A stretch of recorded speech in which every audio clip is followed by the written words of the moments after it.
Good morning सबैजनालाई। आज चाहिँ हामी यता भक्तेश्वर महादेवको मन्दिर शिवालय मन्दिर है त्रिवेणी धाममा आएको छौँ। वाल्मीकि दुर्गा टार घाट व्यवस्थापनसम्म अनि मन्दिर देख्न सक्नुहुन्छ तपाईँ। यो चाहिँ त्रिवेणी धामको यो मन्दिर हो है। विश्वको केही धाममध्ये यो चाहिँ अब एउटा प्रसिद्ध धाम हो। तीर्थाल भक्तजनहरू आउने अनि तीनवटा नदीहरू मिलन भएको ठाउँ त्रिवेणी, अनि नुहाउने ठाउँ, त्यसपछि बोटिङ सबै छ है। अब गर्मीमा यसमा पौडी खेल्न पनि सकिन्छ, नुहाउन सकिन्छ।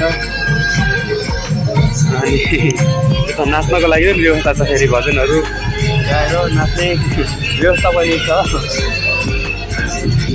तपाईँहरू यस्तो समय मिल्छ भने कुनै दिन यहाँ पनि आउनु होला। धार्मिक आस्था राख्ने आमा बुवा दाजुभाइ दिदीबहिनीहरू आउन सक्नुहुन्छ।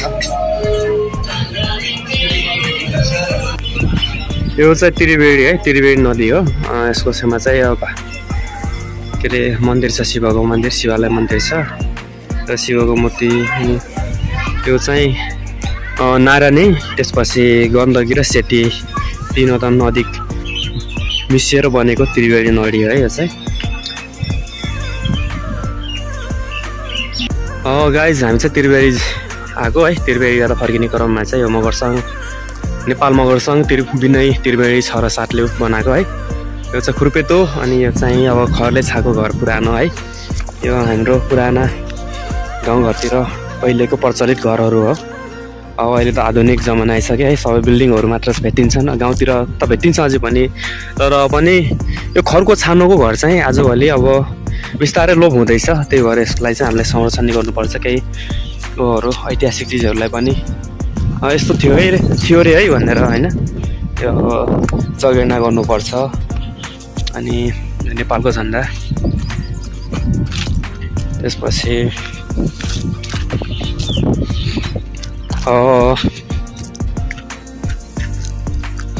यहाँ चाहिँ लखन थापा जैविक हरियाली सामुदायिक पार्क रहेछ यसको नाम चाहिँ। प्रथम शहीद, नेपालको प्रथम शहीद लखन थापा। जन्म मिति 1891मा जन्मेर शहादत चाहिँ अब 1933मै उहाँको हत्या गरिएको थियो। अनि अब यो मगरसङ्घले बनाएको 39औं मगर एकता दिवस 2077मा बनाएको रहेछ यो चाहिँ। स्थापना 2077 फागुन 15 गते मगर दिवसको अवसरमा निर्मित रहेछ। गाइस हामी चाहिँ सुस्ता गाउँपालिका यता सुस्ता पुल नारायणी र त्रिवेणी नदी है यो चाहिँ। अनि हामी चाहिँ अगाडि हेर्नको लागि नेपालको सबैभन्दा लामो झुलुङ्गे पुल अहिले भर्खरै बनेको भन्ने सुनिन्छ। यो चाहिँ नेपालको सबैभन्दा लामो पुल भएको हुनाले हामी यसलाई अवलोकन गर्न गइरहेका छौँ। बाटो चाहिँ राम्रै छ। यता चाहिँ चाइनातिर केराखेतीहरू गहुँहरू लगाउनु भएको छ। यता चाहिँ बायाँ खोला रहेछ।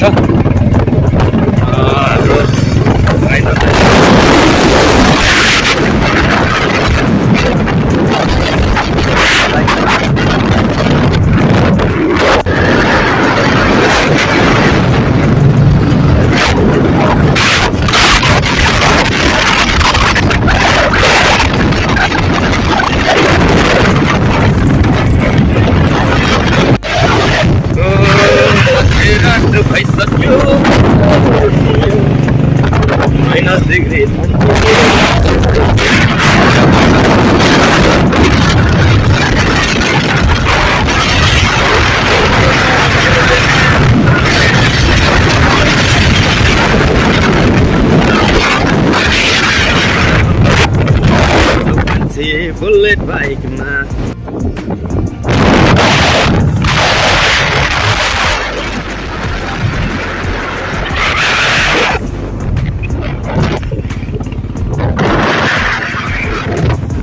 गाइस फाइनली हामी चाहिँ सुस्ताको झुलुङ्गे पुलमा आइसकेका छौँ है। यसको लम्बाइ भन्नुपर्दा चाहिँ 1571 मिटर यो झुलुङ्गे पुल हो। यो चाहिँ विश्वकै सबैभन्दा लामो झुलुङ्गे पुल भनिन्छ है। अब विश्वमा यति लामो झुलुङ्गे पुल चाहिँ कुनै पनि देशमा छैन, नेपालमा बनेको छ। तपाईँहरू देख्न सक्नुहुन्छ है। गाइस अब हामी चाहिँ पैदलै जाँदैछौँ, बाइकमा आएको यहाँसम्म चाहिँ, यहाँनिर पार्किङ गरेर अगाडि बढिरहेका छौँ। मेरो सहकर्मी मित्र हुनुहुन्छ अगाडि लङ्ग्यालजेन तामाङ, अनि म पछि पछि भिडियो बनाउँदै आइरहेको छु। उहाँ हुनुहुन्छ सहकर्मी मित्र। यो ठाउँ चाहिँ विशेष गरेर इन्डियाको नाकादेखि नजिक भएको हुनाले है इन्डिया नेपालको चहल पहल एकदम धेरै हुने ठाउँ रहेछ। बाँकी म भिडियोमा अपलोड गराउँदै गर्छु तपाईँहरूलाई। हामी चाहिँ अगाडि बढिरहेका छौँ है। बिचमा चाहिँ अब यो पुललाई अब एउटै उमा चाहिँ रहेनछ, बिचमा जोइन्ट रहेछ होइन। अब पारीसम्म चाहिँ अब एउटै नै हो यो, तर बिचमा चाहिँ हल्का अरू पुलहरूको कम्पेरिजनमा चाहिँ यो बिचमा यस्तो त्यो ठुलो पक्की पुल जस्तै नै कोहरू स्ल्याबहरू राखेर यसलाई फेरि अर्को यस्तो खडा गरेर अनि जोडेको रहेछ।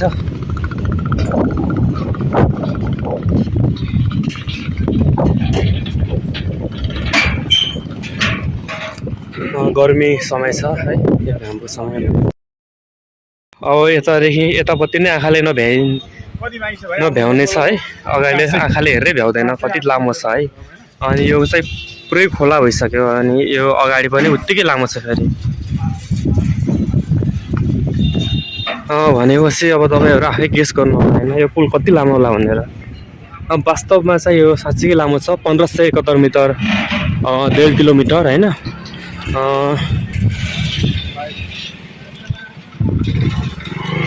यो खोला पनि साँच्चीकै ठुलो छ।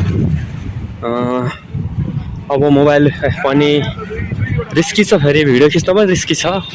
अब भिडियो त चिजको अब